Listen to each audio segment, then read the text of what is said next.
అసలు ఒక బైక్ కొనడం అనేది పర్సనల్ చాయిస్. ఈ బైక్ వచ్చేసి ఆ పర్సనల్ చాయిస్ అనే దాన్ని లిమిట్స్ దాకా పుష్ చేస్తుంది. ఎంతవరకంటే అసలు ఏది ఏమైనా ఈ ఫీచర్ కావాలి అన్నట్టు. అదే దీని స్ట్రెంగ్త్ అండ్ అదే దీని వీక్‌నెస్ కూడా. దిస్ ఈజ్ మ్యాటర్ ఎరా. ఈ బైక్ వచ్చేసి 2 వేరియంట్‌లలో వస్తుంది. ఎరా 5000 1,81,000 ఎక్స్ షోరూమ్ ప్రైస్‌లో, ఎరా 5000 ప్లస్ 1,93,000 ఎక్స్ షోరూమ్ ప్రైస్‌లో. రేంజ్, పెర్ఫార్మెన్స్, ఛార్జింగ్ స్పీడ్స్ అన్నీ సేమే ఈ 2 వేరియంట్ల నడుమ. ఒకటే వ్యత్యాసం వచ్చేసి smart features, dashboard features and connected features. For example 5000 ప్లస్‌తో పాటు కీ ఫాబ్ వస్తుంది, మ్యాప్ నావిగేషన్ వస్తుంది, బ్లూటూత్ కనెక్షన్స్ వస్తుంది, for call and music control, live location track చేసుకోవచ్చు, బైక్ యొక్క హెల్త్ మానిటరింగ్ చేసుకోవచ్చు, ఇంకా ఎన్నో. ఇటువంటి కనెక్టెడ్ టెక్ ఫీచర్లు ఏవి కూడా 5000 మోడల్‌లో రావు. అండ్ రేంజ్, ఈ 2 వేరియంట్లలోనూ ఒకే 5 కిలోవాట్ అవర్స్ బ్యాటరీ బ్యాక్ వస్తుంది. ఐడీసీ రేంజ్ వచ్చేసి 172 కిలోమీటర్లు. ఇప్పుడు నా రేంజ్ టెస్ట్‌లో సోలో రైడ్‌లో దీని టాప్ పెర్ఫార్మెన్స్ దాకా పరీక్షిస్తూ ఎప్పుడు వీలైతే అప్పుడు టాప్ స్పీడ్‌లో క్రూజ్ చేస్తూ వెళ్ళా నేను. నాకు వచ్చేసి 100 కిలోమీటర్ల రియల్ రేంజ్ వచ్చింది. అయితే కాస్త నిదానంగా ఎకో మోడ్‌లో నడిపితే 110-120 కిలోమీటర్ల రేంజ్ దాకా కూడా ఇందులో లాగవచ్చు. అంటే బేసిక్‌గా మీరు నడిపే స్టైల్ బట్టి రేంజ్ ఆధారపడుతుంది. ఇప్పుడు ఈ బైక్‌లో ఉండే బిగ్గెస్ట్ యూఎస్‌పీ వచ్చేసి ఇందులో వచ్చే గేర్ సిస్టమ్. ఇంకా దీని రైడింగ్ ఎక్స్‌పీరియన్స్ వచ్చేసి సేమ్ మన ఐసీఈ బైక్ లాగానే ఉంటుంది. యెస్, ఇదొక ఈవీ. కానీ మ్యాటర్ వాళ్ళు చాలా బాగా ఇంజినీరింగ్ చేసి దీని ట్రాన్స్‌మిషన్ సిస్టమ్‌లోకి గేర్స్ పెట్టారు. ఇందులో బేసిక్‌గా 3 రైడింగ్ మోడ్స్ వస్తాయి. Eco, city and sports mode like every other EV. కానీ ప్రతి ఒక్క రైడింగ్ మోడ్‌లోనూ 4 గేర్లుంటాయి. ఒక క్లచ్ కూడా ఉంటుంది గేర్స్ మార్చుకోవడానికి. ఫర్ ఎగ్జాంపుల్ మీరు స్పోర్ట్స్ మోడ్‌లో ఉంటే గేర్స్ మారుస్తూ వెళ్ళక స్పీడ్ పెరుగుతూ వెళుతుంది. Just like an ICE bike అనమాట. And this is a personal choice. అలా గేర్స్ పెట్టి నడిపే బైక్ మీకు ఇష్టం అనుకుంటే ఈ బైక్ యొక్క రైడింగ్ ఎక్స్‌పీరియన్స్ మీకు నచ్చుతుంది. లేదు ప్లెయిన్ ఈవీ ఆ కిక్ రావాలి, నాన్ స్టాప్ యాక్సిలరేషన్ కావాలి అన్న వాళ్ళకి ఇది పెద్ద నచ్చకపోవచ్చు. ఇప్పుడు దీని పాజిటివ్స్ చూస్తే ఫస్ట్‌ది ఇందులోని పెర్ఫార్మెన్స్. ఇప్పుడు ఇందులో వచ్చే గేర్ సిస్టమ్ వల్ల ఒక యూనిక్ ఎక్స్‌పీరియన్స్ వస్తుంది. యెస్. కానీ యాక్సిలరేషన్ మాత్రం చాలా బావుంటుంది. స్పోర్ట్స్ మోడ్‌లో జస్ట్ 2.8 సెకండ్స్‌లోనే 0-40 కేఎంపీహెచ్ స్పీడ్ దాకా వెళ్ళవచ్చు. ఇంకా 0-60 కేఎంపీహెచ్ స్పీడ్ దాకా 5.5 సెకండ్స్ పడుతుంది. Top speed is 105 KMPH. Interesting విషయం వచ్చేసి యాక్సిలరేట్ చేస్తున్నప్పుడు అసలు ఈవీ బైక్ అనే విషయం మీరు మర్చిపోతారు. సెకండ్ పాజిటివ్, ఇందులో వచ్చే లిక్విడ్ కూల్డ్ మోటార్. ఇందులో పీఎంఎస్ఎం మోటార్ వాడతారు. దాన్నొచ్చేసి లిక్విడ్‌తో కూలింగ్ చేస్తారనమాట. ఇన్‌ఫాక్ట్ మీరు ఎప్పుడు యాక్సిలరేట్ చేసినా ఆ లిక్విడ్ కూలింగ్ అవుతుండడం మీరు బయట నుంచి చూడవచ్చు. చాలా కూల్‌గా ఉంటది. అండ్ బై ద వే ఇందులో వచ్చే ట్రాన్స్‌మిషన్ ఈజ్ చైన్ డ్రైవ్.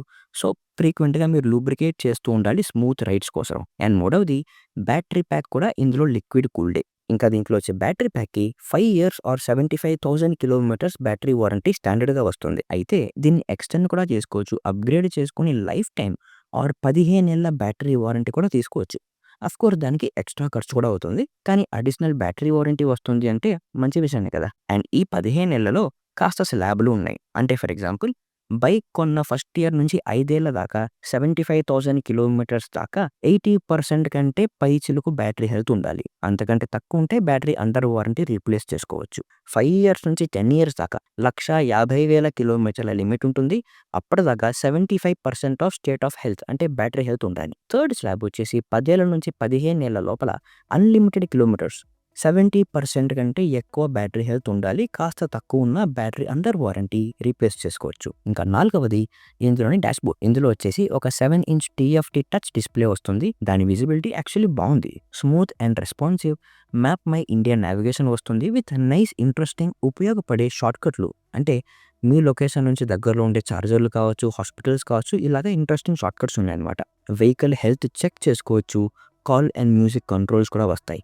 ఇంకా ఫిఫ్త్‌ది యాప్ ఫీచర్లు చాలా డీటెయిల్డ్‌గా ఉంటాయి యాక్చువల్లీ. అందులో వచ్చేసి మీరు ట్రిప్ ప్లానింగ్ చేసుకోవచ్చు. దారిలో మల్టిపుల్ స్టాప్స్ పెట్టుకొని రైడ్ స్టాటిస్టిక్స్‌ని చాలా డీటెయిల్డ్‌గా చూడొచ్చనమాట. ఇంకా ఎన్నో ఫీచర్లు మీరు వాడితే మీకు తెగ నచ్చేస్తుంది. ఇంకా ఆరవది ఇందులో వచ్చే రైడ్ కంఫర్ట్.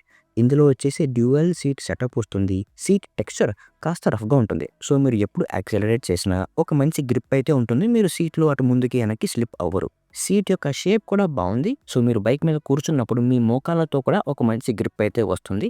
సిటీ కమ్యూట్స్‌కి బావుంటుంది. ఈ బైక్‌ని నేను ఒక హైవే మీద, రోడ్స్ బాలేని చోట్ల, అసలు పిచ్చ పిచ్చ బురదున్న చోట్లంతా టెస్ట్ చేశాను. కంఫర్ట్ చాలా బావుండింది. Thanks to 17-inch alloy wheels, front telescopic suspension and rear dual shock suspension. ఇంకా ఏడవది ఇందులో వచ్చే brakes. Front and rear are disc brakes, single channel ఏబిఎస్తో వస్తుంది. బ్రేకింగ్ వచ్చేసి సిటీ యూస్కి బాగానే ఉంటుంది. ఇంకా దీంట్లో మీరు ఇంజన్ బ్రేకింగ్ కూడా చేసుకోవచ్చు. కోర్స్ ఇందులో ఎటువంటి ఇంజన్ ఉండదు, కానీ అటువంటి బ్రేకింగ్ ఎక్స్పీరియన్సే ఇందులో కూడా వస్తుంది. అండ్ ఎయిత్ది వచ్చేసి ఇందులో వచ్చే రీజనరేషన్. ఇందులో వచ్చే సిటీ మోడ్లో మాత్రమే రీజనరేషన్ ఉంటుంది. ఎకో అండ్ స్పోర్ట్స్ మోడ్లో అసలు రీజనరేషన్ ఉండదు. ఈ అప్రోచ్ బాగుంది. సిటీలో నడుపుతున్నప్పుడు మాత్రమే బ్రేక్ పని తగ్గించడానికి రీజన్ ఉంటే బాగుంటుంది. ఎకో మోడ్లో వెళ్తున్నారు అంటే ఆ 30-40 స్పీడ్కి రీజన్ ఉన్నా లేకపోయినా పెద్ద ఉపయోగపడదు. It's okay to break. Sports మోడ్లో హైవేలో వెళ్తున్నారంటే అసలు రీజనరేషన్ ఉండకూడదు, విచ్ ఇస్ గుడ్. ఇందులో వచ్చే రీజనరేషన్ కూడా ఒక స్వీట్ స్పాట్లో ఇబ్బంది పెట్టకుండా జర్కీ మోషన్ ఇవ్వకుండా స్మూత్గా ఉంటుంది. నాకు నచ్చింది. నైన్త్ది ఇందులో వచ్చేసి 1 కిలోవాట్ ఆన్బోర్డ్ ఛార్జర్ వస్తుంది. అది డీసీ కంపాటబుల్ కూడా. అంటే మ్యాటర్ వాళ్ళ డీసీ ఫస్ట్ ఛార్జింగ్ స్టేషన్స్లో ఛార్జింగ్ చేసుకోవచ్చు. అండ్ ఛార్జింగ్ కనెక్టర్ చూడడానికి కాస్త టైప్ 7 కనెక్టర్ లాగానే ఉంటుంది. సో ఐడియల్లీ బోల్ట్ ఎర్త్ వాళ్ళ ఛార్జింగ్ స్టేషన్స్లో కూడా మీరు ఈ బైక్ని ఛార్జింగ్ పెట్టుకోవచ్చు. కానీ ఈ ఛార్జర్ని బోల్ట్ వాళ్ళ బ్లేసీ డీసీ ఛార్జర్తో నేనైతే టెస్ట్ చేయలేకపోయాను. మీ దగ్గర మ్యాటర్ ఎరా బైక్ ఉంటే మీరు ట్రై చేసి ఉంటే మీ ఎక్స్పీరియన్స్ కింద కమెంట్స్లో తెలియజేయండి. ఇంకా 10వది స్టోరేజ్. ఇందులో ఒక చిన్న స్టోరేజ్ స్పేస్ వస్తుంది. ఆ ఫ్రంట్ ట్యాంక్ ఉండే చోట ఒక ఆన్బోర్డ్ ఛార్జర్ పెట్టుకునేంత స్పేసే ఇది. లేదా ఒక ఫోన్ పెట్టుకొని ఫోన్ని ఛార్జింగ్ పెట్టుకోవచ్చు. ఒక చిన్న బూట్ ల్యాంప్ కూడా ఉందండి. అండ్ ఫైనల్లీ లుక్స్ అయితే చాలా బాగున్నాయి. ఒక అపాచే పల్సర్ వంటి ఫీలింగే ఇస్తుంది. Rear view mirrors are wide, ఉపయోగపడుతుంది. హ్యాండిల్ కంట్రోల్స్ కూడా బాగున్నాయి, easy to use. Pillion foot రెస్ట్కి ఒక మంచి గ్రిప్ అయితే ఇచ్చారు, స్టడీగా ఉంటుంది. ఫ్రంట్ ఇండికేటర్ లైట్స్ బాడీ పార్ట్గా ఉంటుంది. ఒక కూల్ లుక్ అయితే ఇస్తుంది. సరే, ఇప్పుడు ఇందులో వచ్చే నెగిటివ్స్.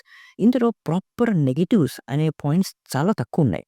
కానీ అవి పక్కన పెట్టేస్తే అసలు చేసిన నెగిటివ్స్ కొన్ని ఉన్నాయి. చెబుతా, ఒక్కొక్కటిగా చెప్తా. అంటే దాదాపు 2 లక్షల ఆన్ రోడ్ ప్రైస్కి 110 కిలోమీటర్ల రియల్ రేంజ్ కాస్త తక్కువగా అనిపిస్తుంది. Especially 5 kilowatt hours battery capacity కాబట్టి, దాంతో లిక్విడ్ కూలింగ్ వస్తుంది కాబట్టి, అంటే లిక్విడ్ కూలింగ్ కాబట్టి ఐడియల్లీ బ్యాటరీ కానీ ట్రాన్స్మిషన్ సిస్టమ్ కానీ మొత్తం ఆప్టిమల్ టెంపరేచర్లో ఉండాలి. అంటే రేంజ్ ఎక్కువ రావాలి కదా, కానీ ఇందులో రాదు. ఇంకా మీరు సిటీ కమ్యూట్స్కి మాత్రమే చూస్తే 110 కిలోమీటర్లు కూడా సరిపోతుంది. కానీ లాంగ్ రైడ్స్ చేయాలి అన్న వేళ ఇదే ఒక అడ్డంకుగా మారిపోతుంది. ఇది ప్రాపర్ నెగిటివ్ అని దాంట్లోకి వస్తుంది.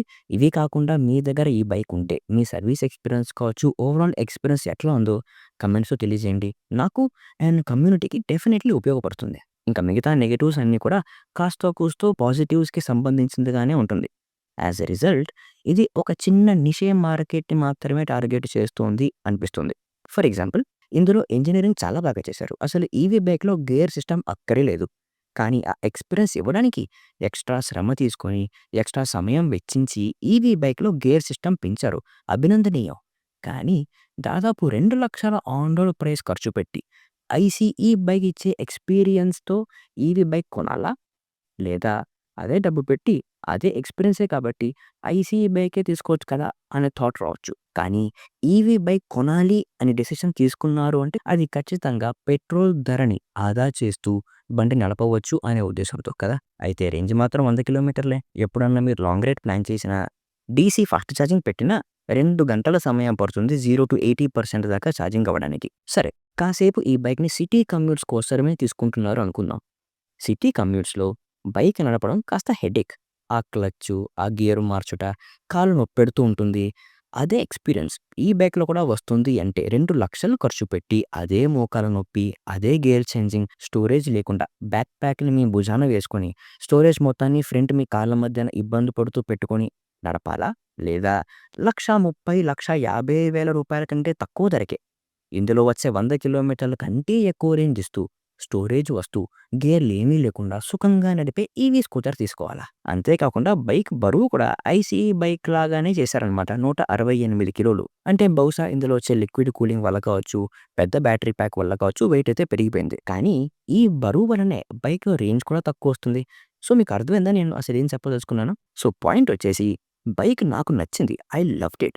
ఐఎమ్ షూర్ ఈ బైక్ మీరు నడిపితే మీరు కూడా ఎంజాయ్ చేస్తారు.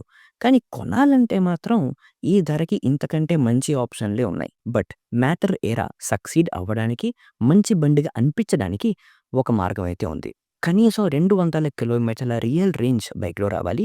ఫాస్ట్ ఛార్జింగ్ స్పీడ్ దాదాపు సగానికి తగ్గి జస్ట్ గంట సేపట్లోనే 80% దాకా ఛార్జింగ్ అయ్యేదాకా తీసుకొస్తే మంచి బైక్‌గా మారే అవకాశం ఉంది. తీసుకోవచ్చు అనిపిస్తుంది ఆ ప్రైస్‌కి.